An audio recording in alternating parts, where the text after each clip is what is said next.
To a lot of people, ambition is kind of a mystery. The dictionary says it's an eager desire for distinction, power, or fame. But what does that really mean? Well, let's start with the word eager. All by itself, eager is kind of exciting. Kids are eager for their birthday parties. They expect to be the center of attention, get lots of presents, eat too much. I guess grown-ups are eager for birthdays too. Unless, of course, they're embarrassed that the number of candles on the cake outnumber their achievements. But we can be eager to see a ball game, eager to see our kids in a dance recital, eager to see an old friend, eager to shop for a new car. Eager sounds like a lot of fun.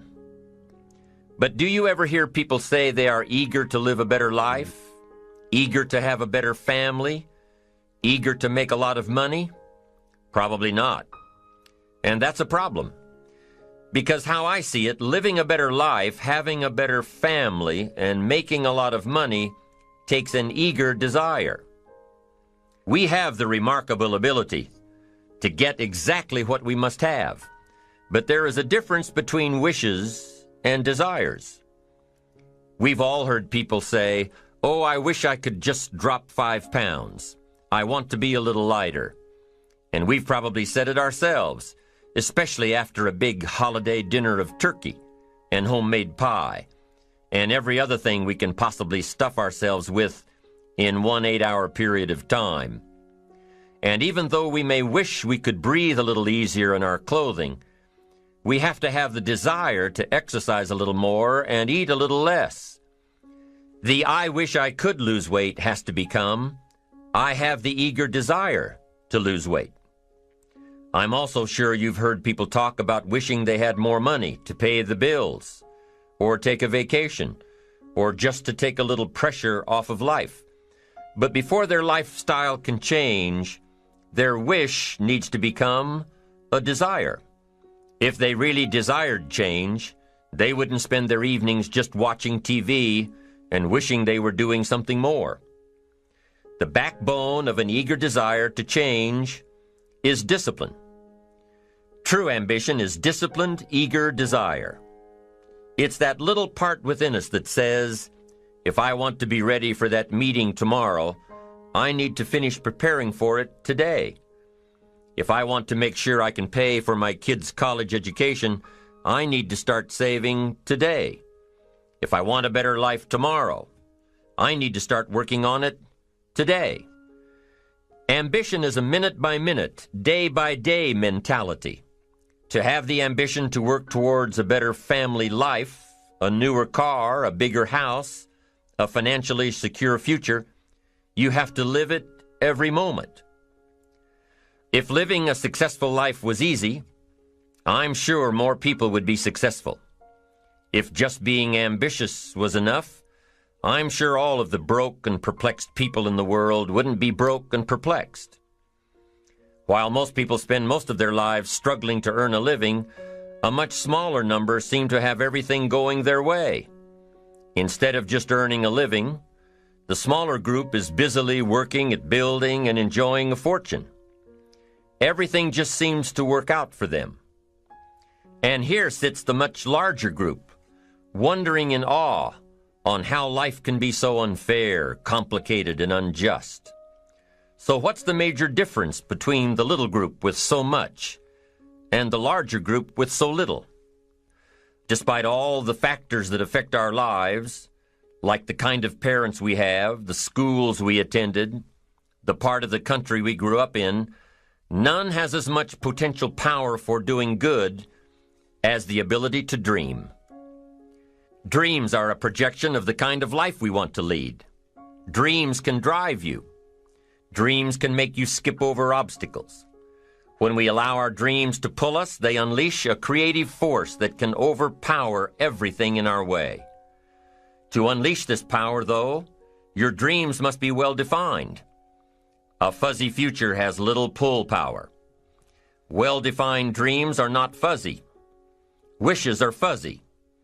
To really achieve your dreams, to really have your future plans pull you, your dreams must be vivid. If you've ever hiked a 14,000-foot peak in the Rocky Mountains, one thought has surely come to mind. How did the settlers of this country do it? How did they get from the East Coast to the West Coast? By foot. Carrying one day's supply of food and water is hard enough. Can you imagine hauling all of your worldly goods with you? Mile after mile, day after day, month after month? These people had dreams, big ones. They had ambition. They didn't focus on the hardship of getting up the mountain. In their minds, they were already on the other side. Their bodies just hadn't gotten them there yet. Despite all of their pains and struggles, births and deaths along the way, those who made it to the other side had a single vision: to reach the land of continuous sunshine and extraordinary wealth. To start over where anything was possible, where everything was possible. Their dreams were stronger than the obstacles in their way. You've got to be a dreamer. You've got to see the future finished in advance. You've got to see California while you're climbing 14,000-foot peaks. You've got to see the finish line while you're running the race. You've got to hear the cheers when you're in the middle of a monster project. And you've got to be willing to put yourself through the paces of doing the uncomfortable until it becomes comfortable. Because that's how you realize your dreams. Our great country was founded with dreams. They've always been important. Dreams are what caused thousands of people to leave their homes and families and start over in a land where anything was possible. To this day, dreams continue to bring people to our land of opportunity, to a country where you can start with little and end up with a lot, to America. Don't you sometimes wonder why so many immigrants who come to America can build a new life and a fortune while many of the people who were born here are barely surviving? They have a dream, a defined goal, ambition. Aside from the pioneers that crossed the prairies and the mountains to reach their vision of hope and future promises, there are other amazing examples of how ambition has shaped America. Take Ben Franklin, for instance. When most people think of Ben Franklin, they remember the kite and the lightning bolt and the discovery of electricity. What a lot of people may not know is that Ben Franklin was one of the first writers to address self-making. When Franklin started Poor Richard's Almanac in 1732, he used the blank spaces between the crop data and the weather information to insert clever bits of moral and practical advice. I'm sure you've heard the saying, fish and company start to stink in 3 days. Well, that was one of hundreds of Ben Franklin's comments on life. Another was, diligence is the mother of good luck. You know, it's amazing how hard-working, smart-working people have all the luck. We sometimes hear of a brand-new musical group, an overnight success. They must have been in the right place at the right time, knew the right people, had a friend to help them out. But if you've ever watched an interview with some of these folks, you'll probably hear that their overnight success took several years. Diligence is the mother of good luck. Now, in addition to these witticisms, Ben Franklin gave us 3 principles of success and ambition that have withstood the test of time. Number 1, happiness doesn't come from big pieces of great success, but from small advantages hammered out day by day. What Mr. Franklin is saying here is that we must be happy with what we've got when we're in pursuit of what we want. Too often we say, oh, I'll be happy when I just get that promotion. I'll be happy when I just land that contract. I'll be happy when I just have more money. I'll be happy when I just what? You won't be any happier when you reach your goals than you are right now. It just doesn't work that way. Abraham Lincoln said it best. He said, you'll be as happy as you make up your mind to be. Right now, whether you're on your way, whether you've already gotten there, you'll be as happy as you make up your mind to be now. Right now. Being happy on the way doesn't mean you can't aim for great things. After all, look at everything Franklin accomplished in his lifetime. It means that big achievements come one small advantage at a time. It means that you've got to enjoy the journey. It means that you must enjoy and take pride in your little accomplishments. It means enjoying who you are becoming in pursuit of your eager desire, every day, every single day. Ben Franklin's second principle said that life is plastic. Within each of us is the power to mold ourselves and mold our environment. It is up to each of us to begin this molding process with a final product in mind. And it is within our power to work it and form it every minute, every day, every month, every year. By using your mind and your abilities and your attitude to work a little each day on molding your life, you'll soon see how magnificent your power is to gain those small advantages each day, the little steps it takes to build up to success. Principle number 3, success is a pleasure. Success is a pleasure. If what you are doing today isn't satisfying, gratifying, guess what? You're really not successful. If you are not fulfilled with what you are doing today, you cannot possibly be successful. It doesn't matter how many worldly possessions you may have, how many cars, how many toys, how much money.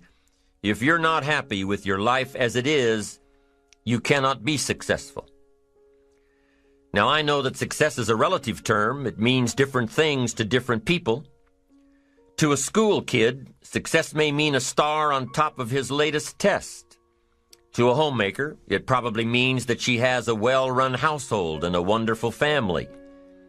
To an outside professional, it's most likely the thrill of closing a major contract, or the pride in accepting a performance bonus, or being named the top-producing salesperson. But the one thing you will hear from everyone who is successful is that they are happy with who they are and what they are doing. They are happy, content, satisfied. Success is a pleasure. What have you done today that makes this day successful? Think about it and write it down. If at the end of the day you can jot down the things that have made it a good day, you will soon see patterns forming.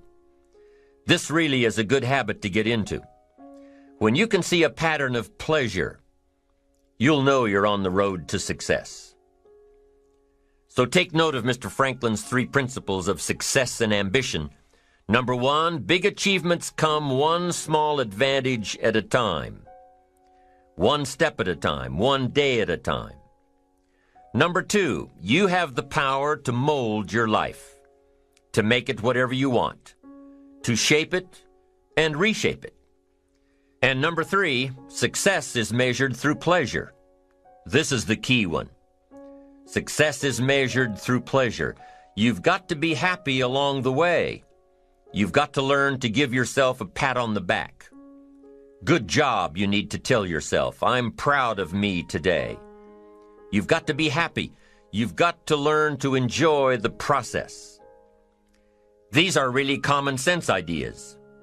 They're practical, and William James agreed. He's another American great, one of the most notable philosophers and psychologists in our history.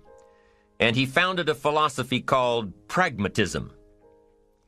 To be pragmatic is to be practical, to test the validity of a concept by its practical results, to actually question something and rate its usefulness by what it can do for you, to hear a method of doing something and figuring out if it's even worth your while.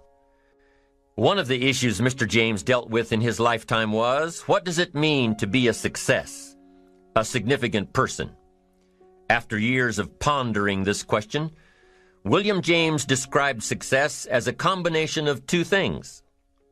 Number 1, an inner ideal which is followed persistently with courage. And number 2, outer achievement related to that ideal. Let's go back to number 1, an inner ideal which is followed persistently with courage. I take that to mean defining a goal and having the resolve to complete it. No matter what, I'll do it or die. Promise yourself you'll read the books until your skills change. Go to the seminars until you get a handle on it. Do it until it makes sense. Practice it until you've got it right.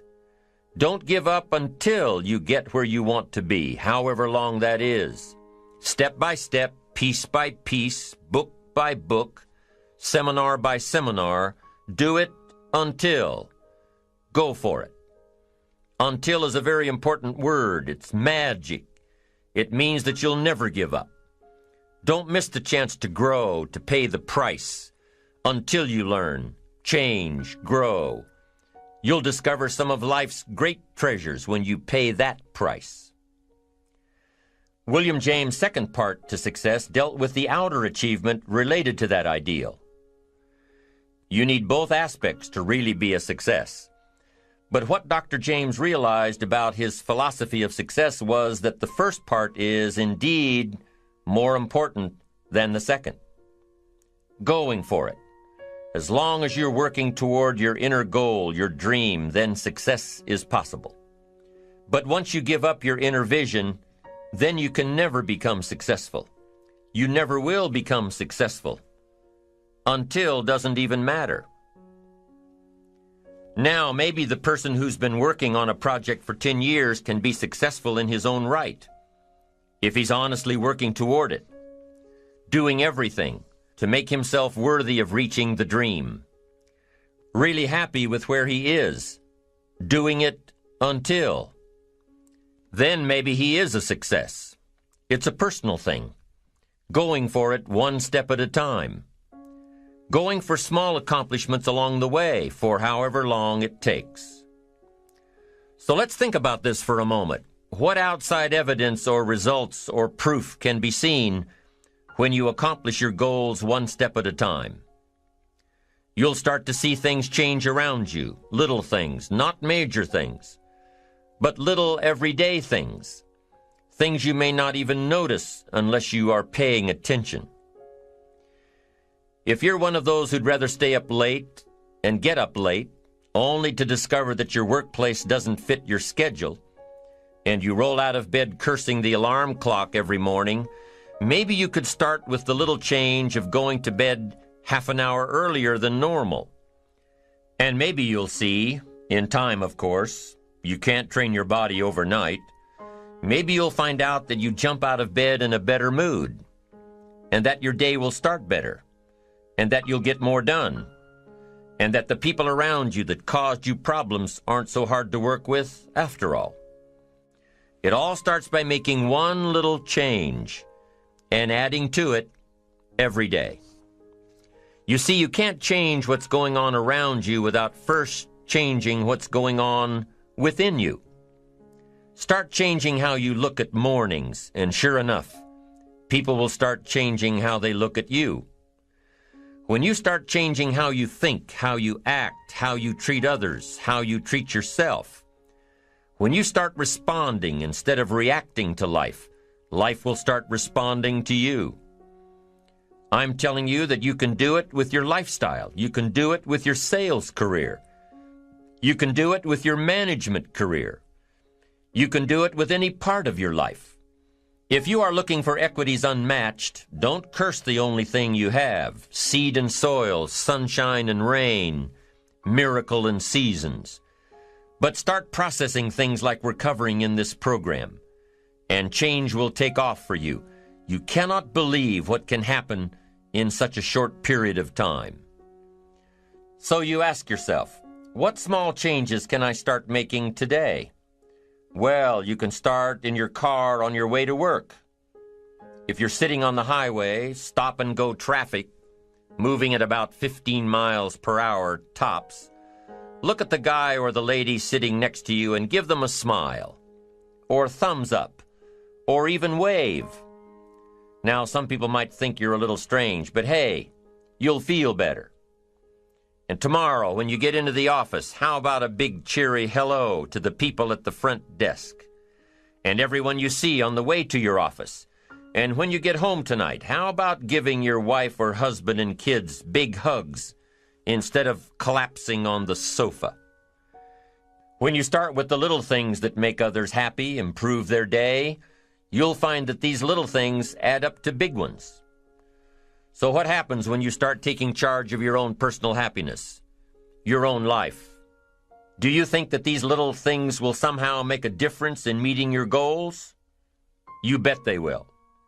You can't do it alone. You can't be successful by yourself. It's hard to find a rich hermit, you know. The ambitious person realizes that each of us needs all of us. You all by yourself may have finalized the company's marketing plan, or finished up the sales projections, or even wrote the mission statement for the year to come. Even if you did this all by yourself, you really had the help of all of those around you who tolerated and supported your need to be undisturbed, or provided service to you during the project. Maybe you should thank those people every once in a while with a dinner certificate, or a bouquet of flowers, or 18 holes of golf. Even a thank you note. Thank you notes are so important. After all, without your support team, you probably wouldn't be where you are today. You can't be successful by yourself. So thank them. Thank those around you. And let them know just how important they are to you. Be it your office personnel or your family or your friends, a thank you sure goes a long way. So, is it important to do a little extra for these people as you are working your way toward your goals? I think so. I'm sure you do too. Once you've decided that you're going to set sail, go for it, and let loose on your new charted course. You don't have to worry about the winds that will most certainly blow around you, the obstacles, the negativity that will stand in your way. You don't have to worry about what other people will say. You just have to keep your mind on your course.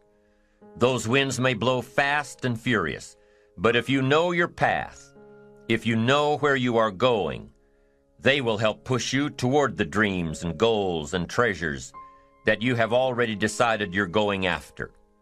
Your goals will push you forward, ahead of the stormy weather. There are some amazing people around that we can learn from today, people who have already braved the storms and come out on top, people who are still alive today, people who started with nothing and ended up with something great. Famous people, not so famous people. Maybe even people you know, but don't know their stories. People who had an early vision and ambition. People who turned their focused dreams into the reality of success. One of my friends tells this story about her dad. She thinks he's cheap. She gives him a hard time every time they go to one of those all-you-can-eat places, because he eats all he can eat, until he can't move, until he needs to take something for indigestion. But she knows where he came from, his history, and understands just why he is the way he is. He eats all he can eat because he was raised in an orphanage, a place where you had to grab all you could or you'd be hungry.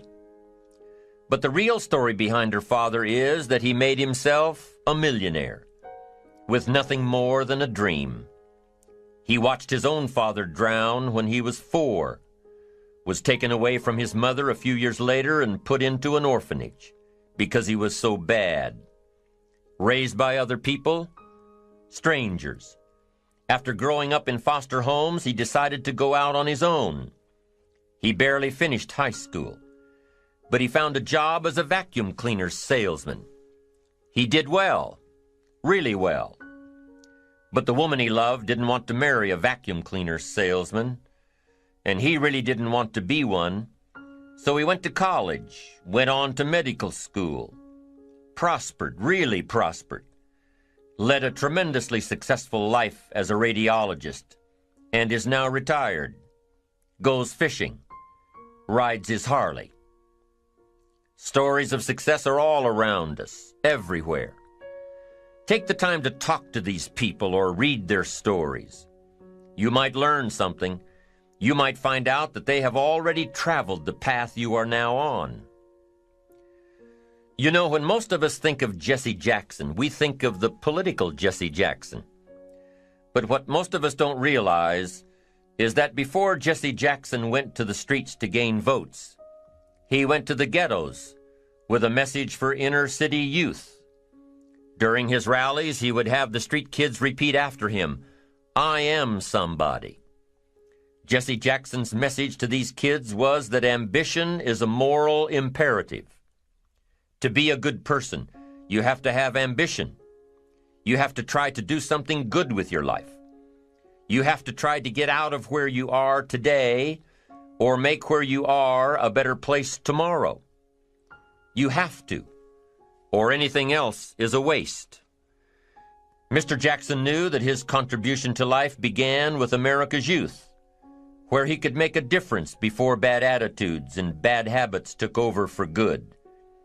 He went to make a difference with the disadvantaged youth of America. What an admirable mission. I'm sure you know that the same principles he teaches apply to you. When you get up tomorrow morning and are standing in front of the mirror getting ready for the day, remind yourself that you are somebody, that you are important, and that you can make the changes that will move you closer to your ideal future. Listening to the words of people like Jesse Jackson are of total importance because motivation, lasting motivation, is backed with education. Many of these people have written books on their journeys. These books tell the stories and give the secrets that we can all learn from. Let's say you decided to take a trip, just a short one, maybe for a weekend. Let's say you want to go away to a place you've never been before. Wouldn't you want to find someone who had been there? Ask them a few questions. What's the best way to get there? The safest route? The quickest route? What do I need to bring to be totally prepared? What fun things should I look for on the way? What dangers do I need to avoid? By talking with someone who has already been there, it'll make your trip that much more enjoyable. It's the same thing with life. By listening to those who are farther along in the journey you are interested in taking, and learning from their successes and failures, you just might pick up something that will make your journey that much better. Listening to the stories of others can be motivating, captivating. They can provide that extra push you've been looking for. They can demonstrate what the power of ambition is truly all about. They've been there. Their knowledge is valuable. And when you use that knowledge and motivation to take action, you'll gain momentum. Eventually, you will find that the key to motivation, true motivation, is right there inside you. You won't have to look elsewhere to get pumped up, turned on, charged up. With the right knowledge behind you, you will learn how to motivate yourself. With the right knowledge, you will find yourself becoming inspired on your own, by your own learning, by your own discovering. You won't have to hope that somebody comes along to turn you on in the morning. They might not show up. You'll find that your journey of pursuit is the best alarm clock in the world. Joseph Epstein wrote a book called Ambition. In his book, Epstein defines ambition as the fuel of achievement. He says that everybody has a need for achievement, to do well, to get somewhere in life, to be better, to achieve. Achievement means moving forward. And in order to move forward, you must be motivated, inspired, ambitious. You must have dreams and goals that create ambition. Good ambition, positive ambition. Now, ambition does not mean being greedy. It does not mean being selfish. It does not mean getting ahead at the expense of others. Ambition is not greed. Ambition is not avarice, an all-consuming desire for wealth. Ambition is not hoping you can win at the expense of others. Do you suppose Judas was ambitious? He ended up with 30 pieces of silver, a fortune in those days. Was Judas successful because he had all that money? No, Judas sold out. Was Judas happy when it was all over with? No. The money didn't make him happy. What he did to get the money certainly didn't make him happy. What Judas became in the pursuit of his fortune caused him to end his own life. What drove him was not ambition. Ambition is not greed. Ambition is an eager desire to achieve, an eager desire to get ahead in life, to do more for your family, to prosper in health, wealth, and relationships. Now, desire does not always translate into ambition. Desire is what you want for yourself. A bigger house, a better car, a fatter bank account, a better life. I desire to have these things. Ambition is how you get there. Desire is sometimes healthy.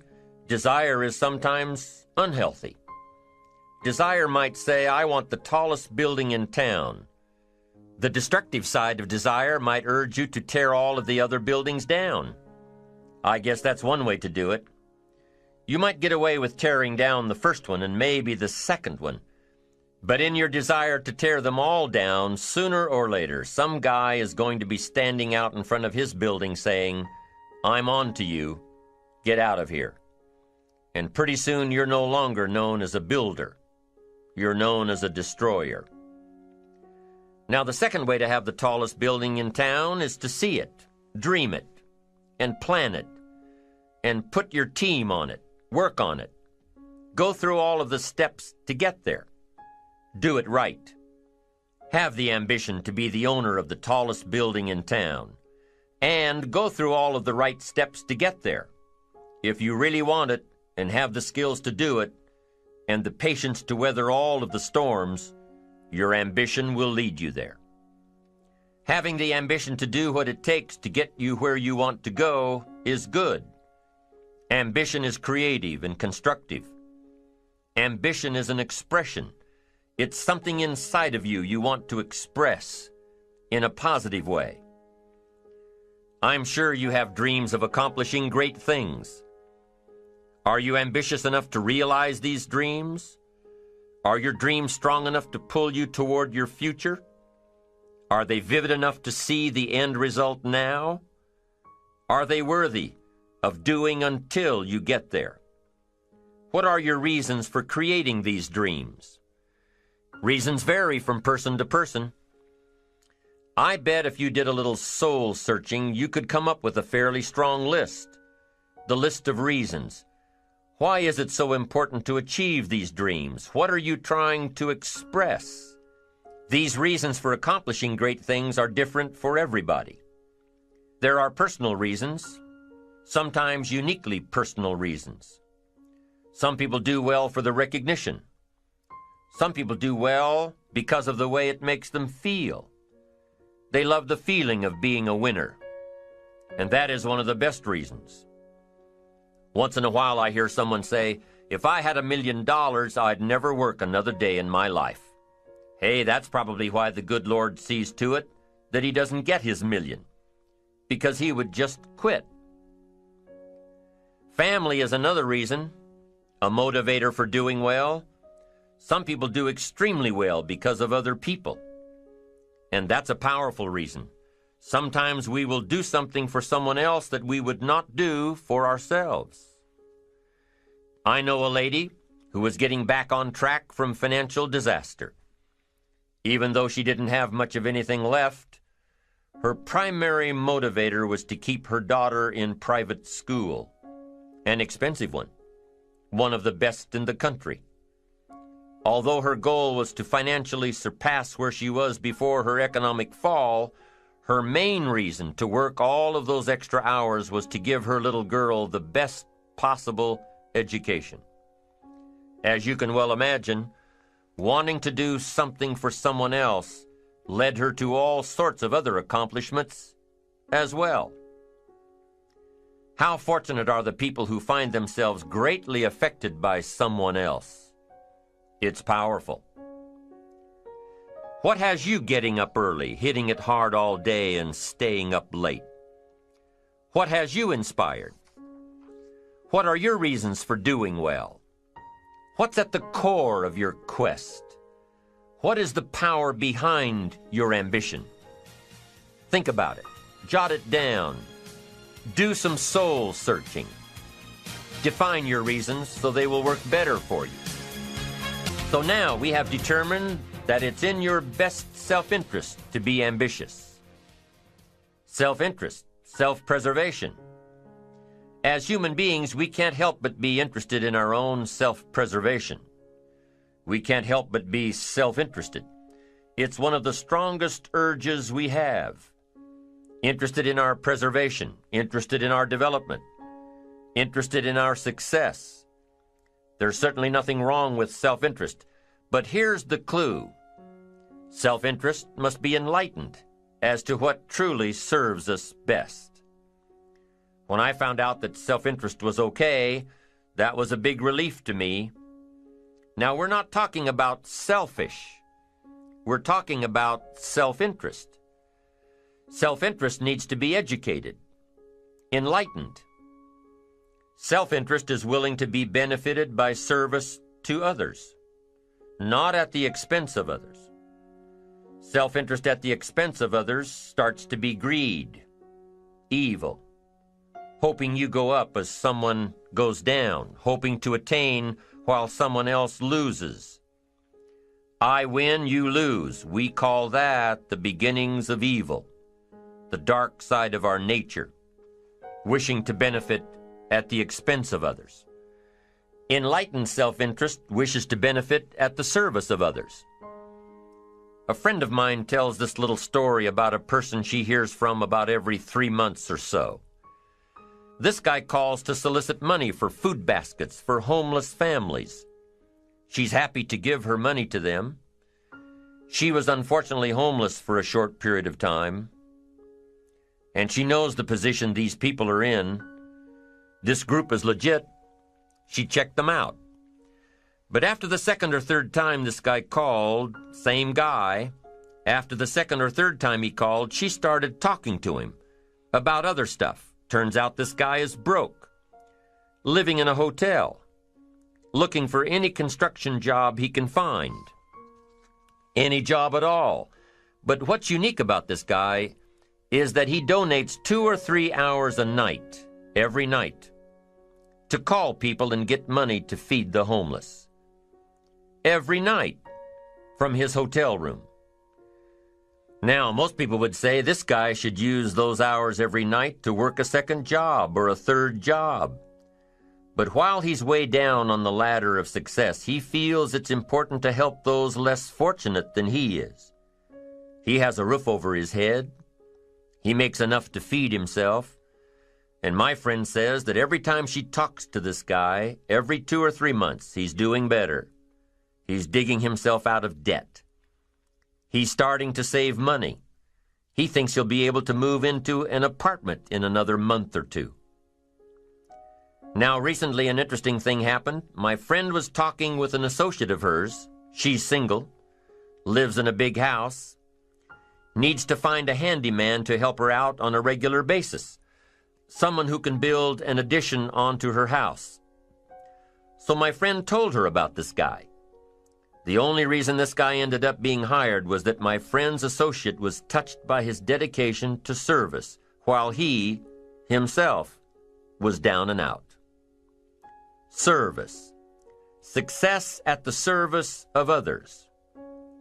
Now, this guy isn't rich by any stretch, but through my friend's network, he now has constant work, doing things around several people's houses.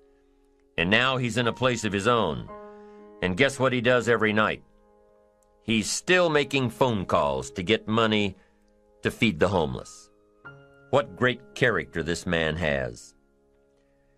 Enlightened self-interest leads to wealth. Self-preservation leads to poverty. Somebody says, well, I can't be concerned about other people. I have to pay attention to myself. Well, then you'll always have to. Somebody says, I can't be concerned about other people's bills. I've got enough worries trying to pay my own. Well, then you'll have to worry about them for the rest of your life. The best way to get that monkey off your back is to turn your attention around. Once I understood some of this stuff, I'm telling you, it revolutionized my whole life. Now, self-interest is okay, yes, but here's what self-interest must be if you truly want to be happy. It must be enlightened. It says, don't keep your attention on yourself if you want your life to work out well. Turn your attention to others. In your own self-interest, be enlightened. Truly act in your own self-interest by making an investment in service to others.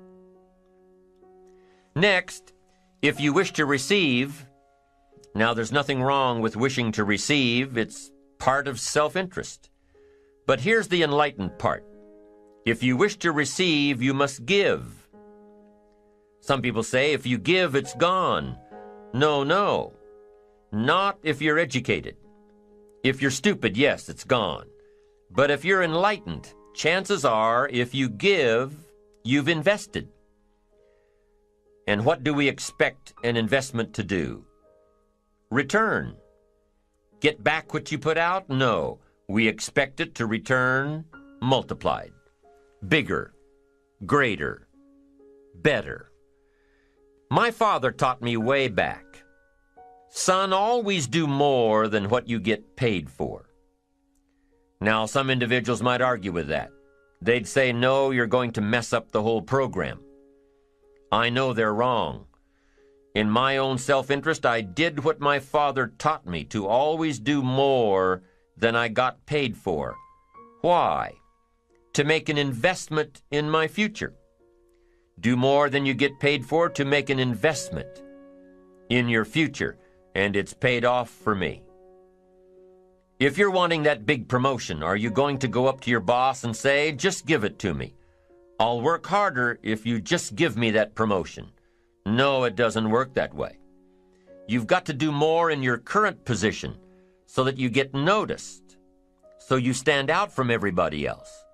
So the boss says, hey, we've got this position opening up, and I think we should give it to Nancy. She does so much more than we expect. Just imagine what she'll do if we give her this promotion. You've got to do more than you're paid for. You've got to. It's an investment in your future. It's one thing to make a sale. I'm telling you, if you make a sale, you'll make a living. If you go beyond making the sale and serve people by keeping in touch, calling them before they call you, writing a thank you note, sales will lead to multiple sales. You can make a fortune if the customer is well taken care of. People who are well taken care of will open doors you can't get through by yourself. All of us have found ways to make a living. What got interesting for me early on was to figure out ways to make a fortune. You'd say, well, Mr. Rohn, how would I deserve to make a fortune? It's easy. Render fortunes of service. People will do things you cannot believe for people who give them good service. Here's one of the greatest gifts you can give anybody, the gift of attention. In return, they will do extraordinary things for your career. Take you by the hand and lead you to more people than you could meet by yourself. Always do more than you get paid for. Next, in enlightened self-interest, life responds to deserve, not need. Life responds to deserve, not need. Life was not designed to give us what we need. Life was designed to give us what we deserve. What we deserve. Once you understand that little life principle in your own self-interest, I'm telling you, it's life-changing. The ancient law does not go like this. If you need, you will reap. No, it doesn't work that way. A lot of people out there are hoping it works that way, but no, it doesn't. The ancient law goes like this. If you plant, you will reap. If you sow, you will reap. Somebody says, well, I really need to reap. Well, then you really need to plant in your own self-interest. Your own self-interest needs to be educated in how to plant. how to do it so everybody wins, because life doesn't respond to need. You can't go to the soil and say, I need a crop. The soil just smiles at you. And here's what the soil says: don't bring me your need, bring me some seed. Bring me some effort. Bring me some discipline. Bring me some interest. Bring me some service. Bring me these things, and I'll return to you multiplied by 2 times, 5 times, 10 times. You can't come with need. You've got to come with seed. You've got to come with willingness. You've got to come with skills. You've got to be willing to learn, willing to change, willing to grow, willing to put yourself out, willing to stand up to the bad weather, willing to pull out the weeds, willing to nurture. That's the only way you get a return. Once you understand these principles, self-interest now truly becomes an exciting challenge, making sure everybody wins. Enlightened self-interest makes sure that everybody wins. Now here's another one. If you want to find, you must search. And if you search, you will find. In order to find, you must search. You must go to church. You must go to the seminar. You must go to the library. You've got to go to the bookstore. You've got to go to the class. You've got to go to the training. You've got to go searching. Why? If you search, you will find. You'll find ideas. You'll find inspiration. You'll find hope. You'll find contacts. But you've got to be out there, on the search, on the look. Life reserves its treasures for those who deserve it, not those who need it. Enlightened self-interest, giving so that you will receive, searching so that you will find, making sure that everybody wins all the way around. Enlightened self-interest needs to be educated. Enlightened self-interest says, I will learn that life is not just the passing of time. I will learn that life is the collection of experiences, ups and downs, highs and lows, laughter and tears. You must decide to act. You must have the discipline to act. Now here's what's important about discipline. One discipline affects another discipline. All disciplines affect each other. In fact, here's a good philosophical phrase. Everything affects everything else. Nothing stands alone. Don't be naive and say, this doesn't matter. Of course it matters. It all matters. Some things may matter more than others, but everything matters. If you'd rather sleep in than go for a walk around the neighborhood, pretty soon it will matter. If you'd rather spend your money instead of saving it, pretty soon it will matter. If you'd rather put off a letter to an old friend instead of corresponding regularly, pretty soon it will matter. If you'd rather work late every night instead of going home and spending time with your family, pretty soon it will matter. It all matters. Every letdown affects the rest. If you won't walk around the block, you probably won't eat right. And you probably won't buy the books. And you probably won't attend the seminars. And you probably won't spend your money wisely. And after years of this, it all adds up. So the key to reversing this process is to start picking up the disciplines. It does matter. It all matters. Now, here's the positive side. Every new discipline affects the rest. Every new discipline makes a difference. That's why action is so important. The smallest action, the least action. The action that you won't think will matter. It all matters. Take it. Because when you start accomplishing and the value starts to return, you'll find inspiration to do the next one and the next one and the next one. If you start walking around the block, it'll inspire you to start eating right. You start eating right, it'll inspire you to get a book. You get a book and it'll inspire you to get a journal. You get a journal and it'll inspire you to develop some skills. Disciplines affect each other. Lack affects the rest of your life. The key is to diminish the lack. One of our greatest temptations is to just ease up a bit, to do just a little bit less than you're capable of, to take a little break. Somebody says, "It'll just affect my sales." No, it'll affect your consciousness. It'll affect your philosophies. It'll affect your home life. It'll affect everything. No, you can't ease up a bit. That's what vacations are for. When you're at work, work. When you're on vacation, rest. Wherever you are, be there.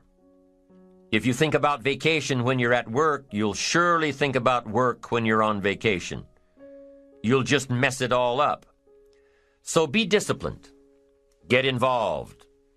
Do all that it takes to get the job done. Get your health back. Get your bank account where it's supposed to be.